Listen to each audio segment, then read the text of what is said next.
Hello सुगा, मैं अरविंद कुमार और आप देख रहे हैं आपका अपना यूट्यूब चैनल सीखो टीके। तो सुगा, हम लोग पढ़ रहे थे 10th क्लास की गणित। तो चलिए बिना समय गंवाए इस वीडियो को हम लोग शुरू कर लेते हैं। तो देखिए सुगा, यह वास्तविक संख्या का वीडियो पार्ट 18 है। आज की इस वीडियो पार्ट 18 में हम लोग पढ़ेंगे प्रश्नावली 1.2 के लिए बेसिक कॉन्सेप्ट। क्या पढ़ेंगे? तो 1.2 प्रश्नावली के लिए बेसिक कॉन्सेप्ट हम लोग पढ़ेंगे, ठीक है। जो कि हमने आपको वीडियो पार्ट 17 में भी बेसिक कॉन्सेप्ट बताया है प्रश्नावली 1.2 का। अगर आपने वीडियो पार्ट 17 नहीं देखा है तो आप इस चैनल के प्लेलिस्ट में जाकर वीडियो पार्ट 17 देख लीजिए, फिर आप वीडियो पार्ट 18 को देखिएगा। तो चलिए हम लोग इस वीडियो को शुरू कर लेते हैं। तो देखिए सुगा, अंक गणित की आधारभूत प्रमेय क्या होता है हमने पिछली वीडियो में बता दिया है पूरा डिटेल से, ठीक है। इसमें थोड़ा सा शॉर्ट में चलेंगे और जल्दी से इसका उपयोग हम लोग सीखेंगे, किस तरह से हम लोग इस्तेमाल करते हैं। तो देखिए, अंक गणित की आधारभूत प्रमेय जो है यहाँ पर बताया गया है कि इसे अभाज्य गुणनखंड विधि भी कहते हैं। यानी कि हम लोग अंक गणित की आधारभूत प्रमेय को क्या नाम देते हैं? एक और नाम देते हैं अभाज्य गुणनखंड विधि, ठीक है। तो ध्यान दीजिए, अभाज्य गुणनखंड विधि आपको पता होगा, जो कि हम लोग कैसे हल करते हैं। इस तरह से हल करते हैं ना, जैसे मान लीजिए यहाँ पर कोई संख्या होती है और उसको हम लोग इस तरीके से हल करते हैं। तो इस विधि को हम लोग क्या कहते हैं? अभाज्य गुणनखंड विधि कहते हैं, ठीक है। तो देखिए, अंक गणित की आधारभूत प्रमेय के प्रयोग से हम लोग महत्तम निकालना यानी मसा निकालना सीखेंगे और लसा निकालना सीखेंगे, ठीक है। तो चलिए पहले हम लोग देख लेते हैं मसा, यानी कि हम लोग बोलते हैं HCF। अगर HCF का फुल फॉर्म की बात करें तो हम लोग जानते हैं कि हाईएस्ट कॉमन फैक्टर होता है। क्या होता है? तो हाईएस्ट कॉमन फैक्टर होता है, ठीक है। तो देखिए, मसा का पूरा नाम क्या होता है? तो महत्तम समापवर्तक, ठीक है। तो देखिए, इसका डेफिनेशन है, संख्याओं में प्रत्येक उभयनिष्ठ अभाज्य गुणनखंड की सबसे छोटी घात का गुणनफल महत्तम समापवर्तक कहलाता है।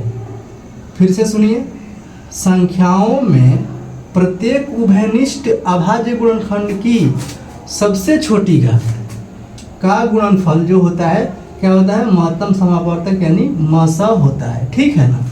ठीक है, अब देखिए, उभयनिष्ठ का मतलब है ना प्रत्येक संख्याओं में प्रत्येक उभयनिष्ठ गुणनखंड। उभयनिष्ठ गुणनखंड का मतलब है जो यानी सभी में कॉमन हो, ठीक है। और कॉमन गुणनखंड की क्या लेना है? सबसे छोटी घात का गुणनफल ही क्या होता है? तो HCF होता है। क्या होता है? HCF होता है। देखिए, एग्जाम्पल में है कि 6 और 9 का HCF क्या होगा। तो देखिए, हम यहाँ पे समझा देते हैं आपको। 6 और 9 का HCF क्या होगा? किस विधि से? तो अभाज्य गुणनखंड विधि से। इस विधि से यानी अंक गणित के आधारभूत प्रमेय भी कह सकते हैं, ठीक है ना। तो देखिए, हम लोग 6 और 9 का क्या निकालेंगे? महत्तम समापवर्तक यानी मसा निकालेंगे। तो देखिए, 6 को हम लोग इस तरह से लिख लेंगे, फिर इस 9 को इस तरह से लिख लेंगे, ठीक है। दोनों को अलग अलग लिखेंगे, ये दो संख्याएं हैं, ठीक है ना। देखिए, 2 से सबसे पहले हम लोग क्या करेंगे? अभाज्य संख्या से कटाएंगे। सबसे छोटी अभाज्य संख्या क्या होती है? 2। उसके बाद क्या होती है? अभाज्य संख्या 3 होती है। उसके बाद क्या होती है? तो 5। उसके बाद 7 अभाज्य संख्या होती है, ठीक है। इसी तरह से अभाज्य संख्या के बारे में हमने आपको बताया है, आगे चलती जाती है, ठीक है ना। तो देखिए, सबसे पहले यहाँ पे हम लोग 2 रखेंगे।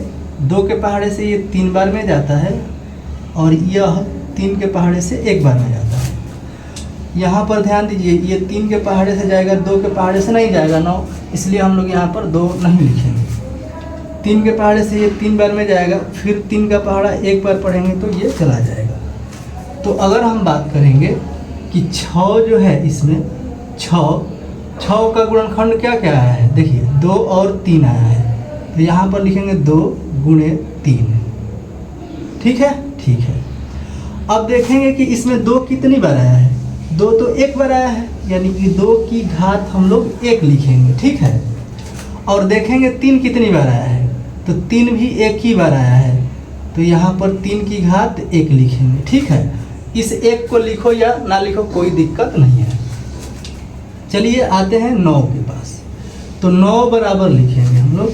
9 को देखिए यहाँ पर 3 आया है, तो यहाँ पर लिखेंगे 3। देखेंगे 3 कितनी बार आया है, 3 2 बार आया है, यानी 3 की घात 2। ठीक है, अब हमको क्या निकालना है, HCF निकालना है ना, HCF निकालना है। लिखेंगे यहाँ पर HCF।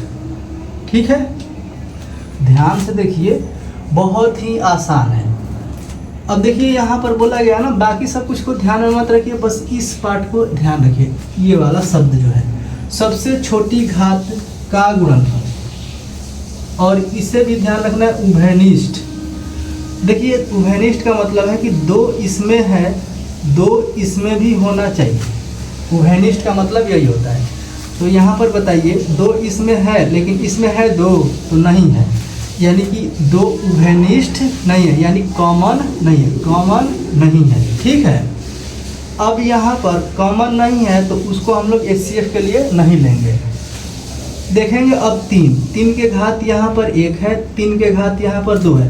पहले तो देखेंगे 3 यहाँ भी है, यहाँ भी है, यानी दोनों जगह 3 है ना, 3 है, यानी कि ये 3 जो है उभयनिष्ठ हो गया, कॉमन हो गया। तो जो कॉमन रहेगा उसको लिख लेना है। ठीक है,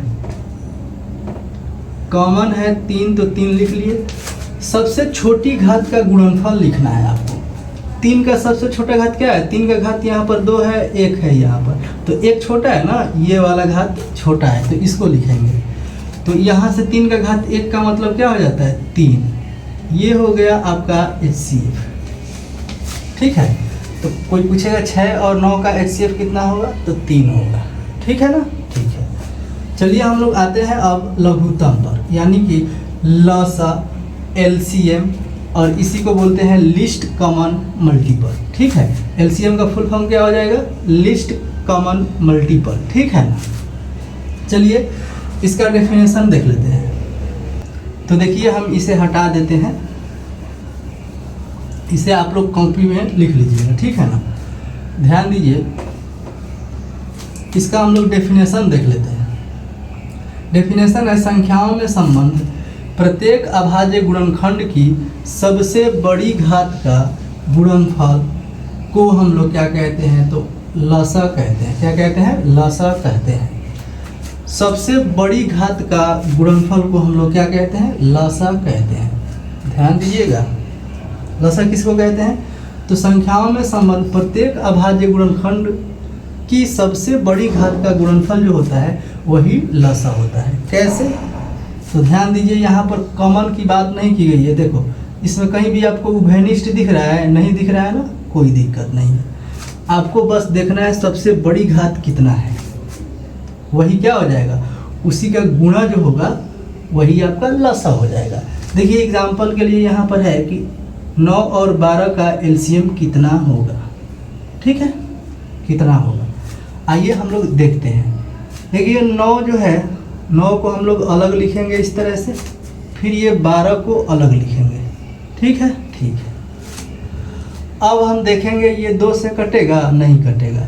फिर उससे बड़ी संख्या क्या होती है, 3, यानी कि पहली अभाज्य संख्या 2, उसके बाद की अभाज्य संख्या 3 होती है, तो 3 से कटाएंगे, 3 तिहाई 9। ठीक है, अब देखेंगे ये 3 के पहाड़े से एक बार में जाएगा। ठीक है ना, ठीक है। यहाँ पर लिख लेंगे 9। 9 के बराबर हम देखेंगे कि 3 ये कितनी बार आया है, 3 आया है 2 बार, तो 3 के माथे पर क्या लिखेंगे, 2 लिखेंगे। ठीक है, अब देखिए यहाँ पर 2 के पहाड़े से 12 जाता है ना, तो पहले तो 2 लेंगे ना, 2 के पहाड़े से 12 जाता है, 2 छक्के 12, 2 के पहाड़े से 6 भी जाता है, 2 तिहाई 6, 3 के पहाड़े से 3 जाएगा। ठीक है, अब इस 12 को हम लोग यहाँ लिखेंगे। ठीक है, इतना लिखने के बाद उसके नीचे हम लोग इस तरह से लिखेंगे। ठीक है, 12 लिखने के बाद 2 कितनी बार आया है इसके गुणनखंड में, 2 बार आया है, तो 2 बार आया है, तो उसके माथे पर क्या लिखेंगे, 2। ठीक है। 3 कितनी बार आया है? 3 एक बार आया है, देखिए 3 एक बार आया है, तो 3 के माथे पर क्या लिखेंगे? 1 लिखेंगे, ठीक है। अब हमको इसका एलसीएम निकालना है, तो यहाँ पर लिखेंगे एलसीएम। एलसीएम कहाँ लिखेंगे? इसके नीचे लिखेंगे, यहाँ पर जगह नहीं है ना, इसलिए हम साइड में लिख रहे हैं, ठीक है। अब देखेंगे एलसीएम में बोला गया सबसे बड़ी घात का गुणनफल आपको लेना है, वही क्या होता है? एलसीएम हो जाता है, ठीक है। अब देखेंगे यहाँ पर 3 है, यहाँ भी 3 है, इसमें घात 1 है, इसमें घात 2 है, तो जो अधिक घात है ना उसको लिख लेंगे। यहाँ पर 3 की घात 2 है, यहाँ 1 है, तो अधिक कौन है? ये है ना, इसको लिख लेंगे, ठीक है, ठीक है। अब देखेंगे इसमें 2 की घात 2 है, इसमें 2 की घात कुछ नहीं है, तो 2 की घात कितनी है? 0। अगर बात करें यहाँ पर 2 की घात कुछ नहीं है, 0 है, ठीक है। या आप ऐसे सोचो 2 की घात 2 है, इसमें नहीं है, तो अगर है तो उसको भी लिख लो, ठीक है। अगर बात करेंगे यहाँ पर 2 की घात 0 है, तो 2 की घात 0 में और 2 की घात 2 में कौन बड़ा होगा? 2 की घात 2 बड़ा होगा, तो 2 की घात 2 को लिख लेना है।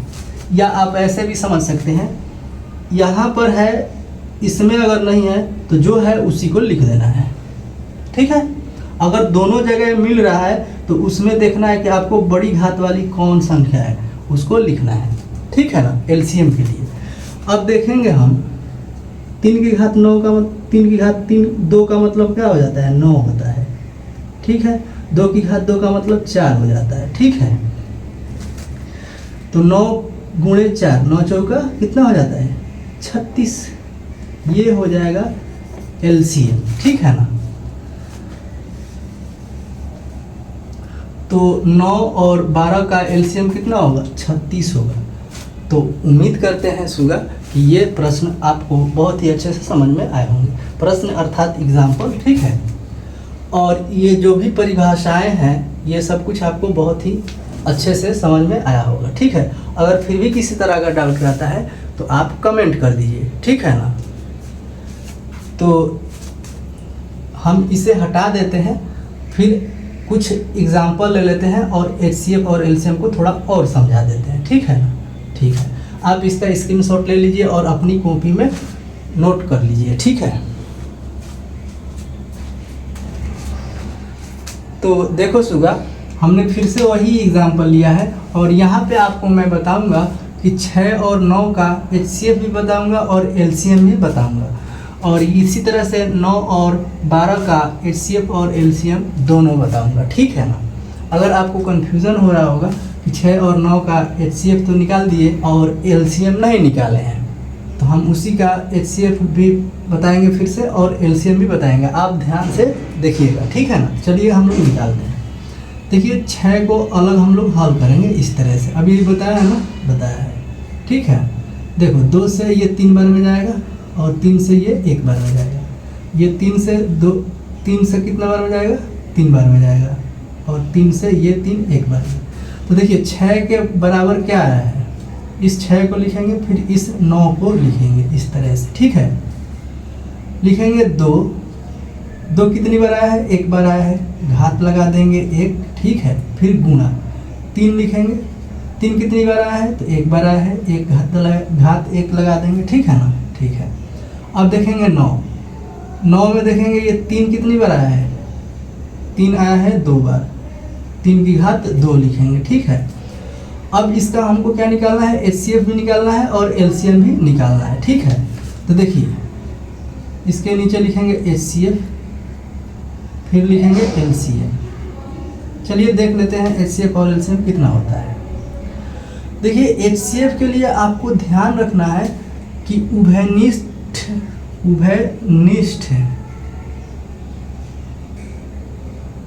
उभयनिष्ठ गुणनखंड की सबसे छोटी घात आपको याद रखना है। सबसे छोटी घात का जो गुणनफल होगा वही क्या होगा? एचसीएफ होगा। अब ध्यान देंगे उभयनिष्ठ का मतलब क्या होगा? कॉमन। जैसे मान लीजिए यहाँ पर 2 है ना, तो इसमें भी 2 होना चाहिए, देखिए इसमें 2 है, लेकिन इसमें 2 है क्या? नहीं है ना, नहीं है। तो ये 2 जो है उभयनिष्ठ नहीं है। तो उभयनिष्ठ जो होगा उसी में सबसे छोटी घात लेना है आपको। जैसे देखिए यहाँ पर 3 की घात 1 है, यहाँ भी 3 है, इसकी घात 2 है। 3 दोनों जगह है ना, इसका मतलब ये 3 जो है उभयनिष्ठ है। तो 3 की घात 1 जो है ना क्या है? सबसे छोटी है। 3 की घात 2 और 3 की घात 1 में 3 की घात 1 जो है छोटी है, इसलिए यहाँ पर लिखेंगे HCF में 3 की घात 1, अर्थात 3 जो होगा HCF हो जाएगा। अब देखते हैं LCM। LCM में आपको ज़्यादा सोचना नहीं है। देखेंगे यहाँ पर 2 की घात 1 है, यहाँ 2 की घात है क्या? यहाँ पर 2 की घात कुछ नहीं है, यानी 2 की घात 0 है। 0 में और 2 की घात 1 में कौन बड़ा होगा? 2 की घात 1, यानी 2 की घात 1 हम लिख लेंगे, गुणा लिखेंगे। 3 की घात 1 और 3 की घात 2 में बड़ा घात कौन है? 3 की घात 2, यानी LCM के लिए आपको क्या देखना है? बड़ा घात देखना है। क्या देखना है? बड़ा घात, ठीक है ना। तो ध्यान दीजिए 3 की घात 2 में और 3 की घात 1 में 3 की घात 2 जो है ज़्यादा है, यानी बड़ा है। 3 की घात 2 लिखेंगे, जो घात ज़्यादा है उसी को हम लोग लिख लेंगे। अब देखिए 2 की घात 1 का मतलब क्या हो जाएगा? 2। 3 की घात 2 का मतलब हो जाएगा 9, और 2 9 18, ये हो गया 6, और 9 का क्या हो गया? LCM हो गया, ठीक है। ठीक है, इतना समझ गए आप लोग। चलिए हम आते हैं यहाँ पे। इसी तरह से हम लोग देखेंगे कि 9 का कितना आएगा। हम डायरेक्ट कर दें? अच्छा चलिए, आपको दिक्कत होगा ना, चलिए हम डिटेल में ले चलते हैं। तो देखिए थोड़ा हम इसे हटा देते हैं, आप ध्यान रखिएगा, ठीक है। तो देखिए 9 को और 12 को दोनों को अलग अलग इस तरह से हम लोग लिख लेंगे। 3 के पहाड़े से ये 3 बार में जाएगा, 3 के पहाड़े से फिर 1 बार में, यह जाएगा 2 के पहाड़े से 6 बार में, फिर जाएगा 2 के पहाड़े से कितना बार में? 3 बार में, और 3 के पहाड़े से 1 बार में जाएगा ना, बिल्कुल जाएगा। चलिए देखिए यहाँ पर लिखेंगे पहले 9 ये वाला, फिर लिख लेंगे हम लोग 12।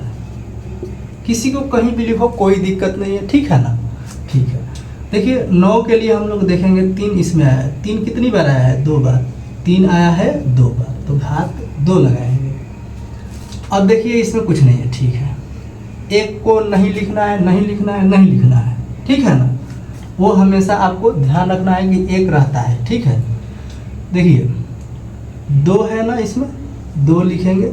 2 कितनी बार? 2 बार है, 2 की घात 2, ठीक है। अब देखेंगे 3 भी है, गुणा लिखेंगे। 3 कितनी बार? 1 बार, 1 बार, ठीक है। अब लिखेंगे यहाँ पर HCF। आ जाओ देखो पहले HCF। HCF के लिए आपको क्या देखना है कि संख्याएं जो है दोनों जगह होनी चाहिए और उसमें सबसे छोटा घात लेना है HCF के लिए। तो 3 की घात यहाँ 2 है, 3 की घात 1 है। देखो 3 यहाँ भी है ना, दोनों जगह है। और जब दोनों जगह है तो उसका छोटा घात लेना है। तो देखिए यह 3 की घात 1 जो है ये छोटा है, 3 की घात 1 लिख लेंगे, ठीक है। 2 की घात 2 है, इसमें 2 है क्या? 2 है, 2 नहीं है, नहीं है तो HCF में नहीं लिखेंगे। अगर दोनों जगह नहीं है तो HCF में हम लोग नहीं लिखेंगे। दोनों जगह जो है उसमें छोटा घात वाले को HCF में लिखेंगे। तो 3 की घात 1 का मतलब हो जाएगा 3, ये हो गया HCF। उम्मीद करते हैं कि आपको समझ में आ रहा होगा, ठीक है। अगर आपको समझ आ रहा है तो इस वीडियो को एक लाइक कर दीजिए और इस वीडियो को ज़्यादा से ज़्यादा शेयर कर दीजिए, ठीक है। अब देखिए LCM देख लेते हैं, इसका LCM में आपको कुछ नहीं करना है। सबसे बड़ी घात जो आपको दिखेगी उसको लिख देना है। देखिए यहाँ पर 3 की घात 1, यहाँ पर 3 की घात 2, दोनों में कौन बड़ा घात है? तो 3 की घात 2 जो है बड़ी है, ठीक है, लिख दिए। गुणे 2 की घात यहाँ 2 है, इसमें 2 की घात 0 है। 0 में और 2 की घात 2 में 2 की घात 2 बड़ी है, ये लिख लेंगे। देखिए 3 की घात 2 का मतलब हो जाता है 9, गुणे 2 की घात 2 का मतलब हो जाता है 4, और 9 चौका कितना हो जाता है? 36। तो इसका LCM कितना हो जाएगा? 36, ठीक है। तो सुगा, उम्मीद करते हैं कि इस वीडियो में हमने जो कुछ भी आपको समझाया है वो आपको बहुत ही अच्छे से समझ में आ गया होगा। अगर फिर भी किसी तरह का डाउट रहता है तो आप कमेंट कर दीजिएगा, जिसका जवाब हम अगली वीडियो में दे देंगे, ठीक है ना। तो कोई भी डाउट हो आप पूछने से घबराइए मत, आप कमेंट करिए, आपको उसका जवाब मिलेगा, ठीक है ना। चलिए इस वीडियो में इतना ही, फिर मिलते हैं अगली वीडियो में।